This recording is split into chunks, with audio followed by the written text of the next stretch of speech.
સરસ મજાની સૂઈ ગયો છે. નીચે સિંહે અવાજ માર્યો કે માણસ કે છે ને તમને એક વાત કહું તો કે હા. એ કે હું તમને જવા દઉં, એ કે મારે તમને નથી ખાવા, પણ તમે વાંદરાને ધક્કો મારો.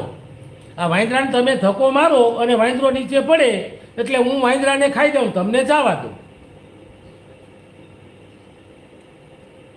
સિંહને એમ થઈ ગયું કે હા આ તો બચવા જેવી વાત છે. એ કે તો આમાં કાંઈ વાંધો નહીં. કે हम गुजरात से है भैया, हम गुजरात से है और वो हिंदी बहुत नहीं आती है, इसीलिए हम गुजराती में बोलते हैं.